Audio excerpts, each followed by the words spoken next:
So a lot of risk is in the commercial banking system passed on from the sovereigns.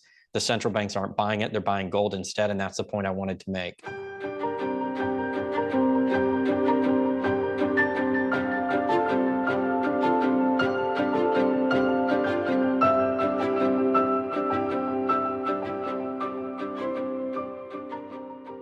Hey everybody, this is Rob Kientz of goldsilverpros.com. It is Wednesday, November 9th, 2022. I'm going to talk to you today about the importance of central banks buying gold, and that is the reason for the title of the presentation. It's come out recently that in the last quarter, central banks bought more gold than they have in a very, very long time. We're going to explain to you the significance of this event, and then it goes beyond just a simple movement of gold over to the central banks in the last quarter. It goes into how they're going to capitalize and secure the commercial banking system using gold as one of the high quality liquid assets. We're going to get into those details as I get into the presentation. And I'm just pulling different artifacts from different reports to kind of put this together for you. This one comes from Metals Focus, the World Gold Council, GFMS, via Gold Hub, via the World Gold Council. And you can see here in the pink, as you see down here, central banks and other institutions down here in the pink are the ones buying gold, and they've been net buyers of gold dating back to 2010. That's for over 12 years, meaning that if you add up all the buys and sells of the central banks across the world, they've bought more than they've sold, which means the central banks are net demanders of the precious metals. And that matters as we get into how the central banks are repositioning themselves for what we think is going to be a big financial event. It's either going to be some sort of reset or change in the unipolar world with the dollar's reserve currency. Something is happening where the world is going to start looking at alternative currencies, trading on the open market. The dollar will no longer be by itself all alone at the top. We know this because China and Russia have announced that, and because it's been in the mainstream financial media lately. Of course, we were covering that dating back a year. And part of that was for them to introduce a new system, they had to recapitalize the banking system with high quality liquid assets. High quality liquid assets, or HQLAs, are defined in Basel III requirements, been out since about 2014. And it's something the central bank commercial banking sector are working on. As you can see here on this chart, we've had the most gold purchases as a quarter 3/22, dating back to 1967. That is correct, over 50 years, about 55 years of data.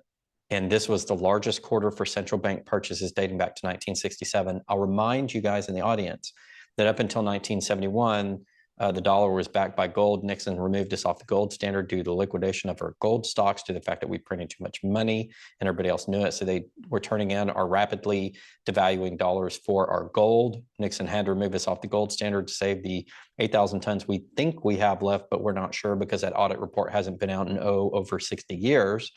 But assuming we do, what happened was the U.S. no longer had such a dominant gold position.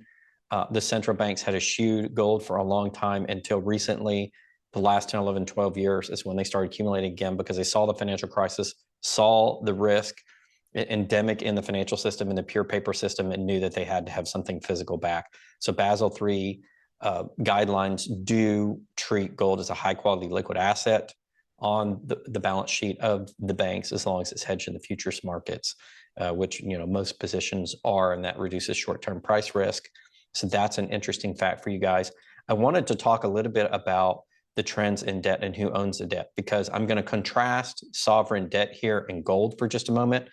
This is from a BIS study, and it was looking at trends in government debt and how that government debt affects the solvency of economies. And they grouped it into a couple of main areas. AE is advanced economies, EMDC is more emerging market, the ones that are growing, but not the biggies, not like Europe, the UK, the US, and Japan, but some of the other ones.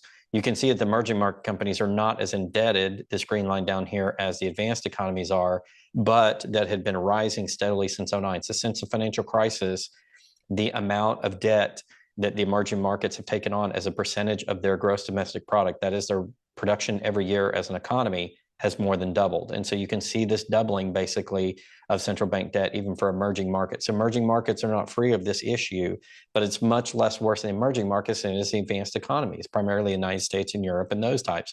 So if you look there, we're way over 100% of debt to GDP, meaning these sovereigns have more debt then they're producing goods in a current year.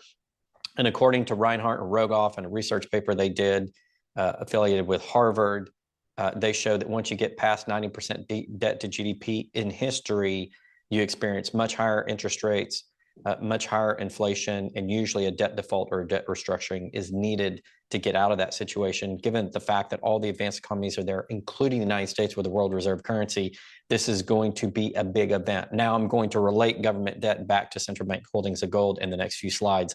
As we look here from that same BIS report, we have a very interesting little panel here, and I've highlighted some key areas for you. Let me blow that up so you guys can see it. Here we're talking about the holders of debt, who and what entities own debt and when. So we have three groups of charts. Over here on the left is just separating out domestic banks versus domestic non-banks. In other words, banking sector domestically, non-banking sector domestically, who owns the debt, the sovereign debt. And then in the second chart, we have the same data split up in a different way. It's talking about who owns what during a recession, no crisis, and crisis. And this is kind of interesting, but the biggest one I want to talk about is over here on the right, and that's over time. So we got before 2000, that's before the tech crash. This is tech crash to the mortgage crisis in the middle, and this is after the mortgage crisis. So recession here, tech crisis, recession here, the Lehman crisis and the mortgage crisis in the US, these two sections. So prior to the tech crisis, foreign non-banks and domestic non-banks are in blue here, foreign non-banks are in sort of this brownish yellow, both had a lot of foreign debt, and that has changed. More of it's gone over to domestic non-banks and less to the foreign non-banks. So from a foreign perspective, a lot of the foreign banks have dropped a lot of US debt.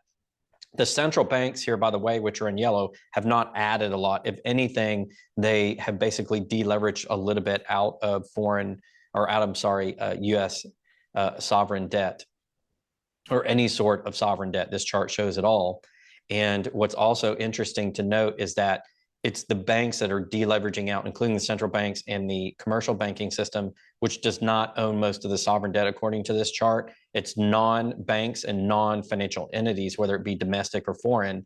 And after 2009, a lot of the foreign dropped it. And so the domestic banks in the United States, the commercial banking system, took on a tremendous amount of the sovereign debt, which is an issue.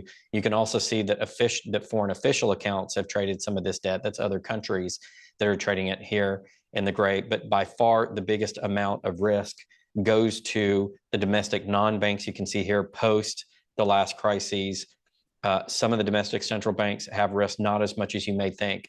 And the foreign non-banks still have some as well. So a lot of risk is in the commercial banking system passed on from the sovereigns. The central banks aren't buying it, they're buying gold instead. And that's the point I wanted to make. You go to the chart of where the central banks are buying. This is before, this is Q3 2021, and this is Q3 2022. You can see that Q3 2022, the central banks exploded their demand by a factor of more than 8 in the amount that they were demanding in terms of gold. Now they've been net buyers since 2010, but for the quarter exploded it by a factor of 8 year on year.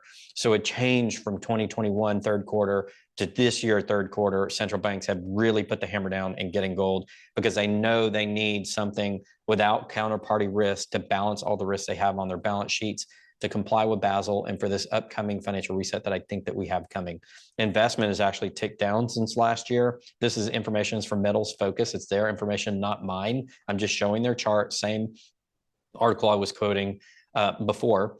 Technology, you know, it gets used, gold demand gets used in technology for main boards and computer systems and things to a lesser extent than silver, but it can do certain things that even silver can't in terms of malleability and conductivity in certain spaces. And so gold is still used a lot in technology for conductors and for touch points and contact points and things to make sure that we're getting good quality electric transfer. And then of course, jewelry has shot up. I see jewelry as a form of investment. It's longer term investment. Yes, it's to look good. It's for perception, but jewelry becomes a long-term investment as soon as you own it.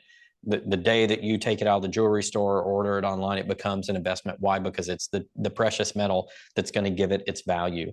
So you can see here that a lot of jewelry and central bank demand for gold at the same time that they're not demanding sovereign debt. The central banks are smart, and a lot of the foreign commercial banks are smart. They've deleveraged out of US sovereign debt. And what's happened is the sovereign banks and the domestic banks have taken on some of this in the red a little bit more after the crisis, but the majority has been taken on by the non-banks. You're talking about hedge funds, financial institutions, family offices, anybody that's a non-bank that's participating, whether in or outside the financial sector. This is the risk. So American businesses, hedge funds, the financial sector is going to take it on the risk when that debt eventually defaults, which we think it will, because remember, Reinhart Rogoff said, after 90% GDP is where you're going to get those problems. Let's go back to that chart if I can get what we're seeing with central bank demand. They're buying the gold the most in the third quarter, and they're having to do it to offset this debt. This is essentially what's happening. This is the debt to GDP that the countries have. The central bank stopped buying this stuff a while back. They're buying gold instead, and they're shunting off or pushing off a lot of that demand onto the non-banking, whether it be financial or other sectors. So the risk now has shifted to the domestic banking system, but more so to domestic non-banking entities. The banking system looks like to have made a lot of progress in meeting Basel III requirements, both the central banks and the commercial banks. The rest of the economy has not. So when this all comes down, the central banks are going to do well because they own gold, and that's why they're buying it. And I think you can see the increase in purchases leads me to believe they see an uptick, a strong uptick in short-term risk. And so they're capitalizing their balance sheets as fast as they can. This agrees with the bond market holders here in the US, where we're in a yield curve inversion, where the 2-year treasury demands more yield or more return than the 10-year. Bond investors see more near-term risk than long-term as well. I think the central banks and the bond holders are both telling us that we're either in a recession or about to enter one. They see risk on now, and so they're moving to less risky assets, and that's what's going on. So a lot of the smart money, the bonds and central banks sort of front-running, what's going on, front-running the rest of the economy, the rest of the players in the economy, what's going on, and they're moving to gold, and this is really, really big news, and that's why I wanted to do a segment on it. I'm going to go ahead and wrap this one up, guys. It doesn't need to be too long. I think we covered the topic in appropriate format. One other data point I wanted to give you, we just last night had the elections in the US. Whether or not who owns or controls both houses of Congress as of time of this recording is still up in the air, according to all the trackers I'm saying. The one thing to note about the election, midterm elections do have a positive result on the gold price here in the US. Typically, 62% of the time, almost 2/3 of the time, after midterm elections, gold rises by an average of 2%. Now, that's not a lot, but it is a nice little boost.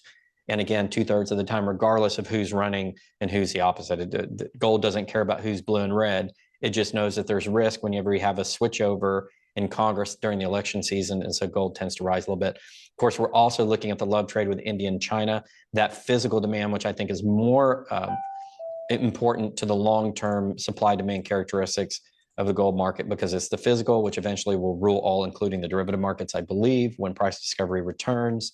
And I think what we're seeing there is that the physical trade is strong and robust, and it's telling us what's going to happen going forward. And the love trade, the combining of those Eastern cultures and their thousands of years of tradition and using gold and even silver to some extent in their traditions and in the dowries and in the gifts given to brides and grooms and through other rites of passage and ceremonies, is something that boosts gold typically during the fall, winter, and early spring seasons. And of course, we have the American shopping season where people are going to buy more jewelry. We saw it in the Q3 on the chart of Q3 for Metals Focus, how jewelry investments up. A lot of that's for Christmas and gifts, and we'll continue to see that throughout the rest of the year. So I expect physical demand to stay strong because of the election. I expect it to stay strong because of the love trade. I expect the gold price probably to continue to have upside here as the derivative markets begin pricing us all this risk that the bond market holders and the central banks are telling us we have. But the derivative market traders, especially the managed money types, which are not the sharps or the slowest to react to the news. And so what you see in the derivative market is repositioning of the sharps or the smart money, the bullion banks more long in gold. They're still net short. Overall, their positions have more shorts than longs, but they're moving more net long as we go forward. They've already done that in silver. They've been doing that the last couple of months, positioning in gold. And so I think the sharp money is moving long in gold on the derivative market. And so you're going to see that price pop soon. We've seen a little bit of that this week, but I think we're going to see bigger price pops coming. And I think as the economy goes into its next stages of the recession, You'll continue to see bigger volatility in a lot of asset classes in stocks and bonds, but I think you'll see it in gold and silver as well as people try to figure out where to put their money. And I think you're going to see $100 swings in the action of gold every day, and probably $2 to $3 to $4 to $5 swings in the action of silver at some point as we get into that. People trying to figure out where to go for safe status in the market. I think this time, however, with bonds being as weak as they are and everybody de-dollarizing, that illusory or fake out of the dollar strength is going to come under pressure, and the truth will be known that people aren't going to come to the dollar and bonds as much.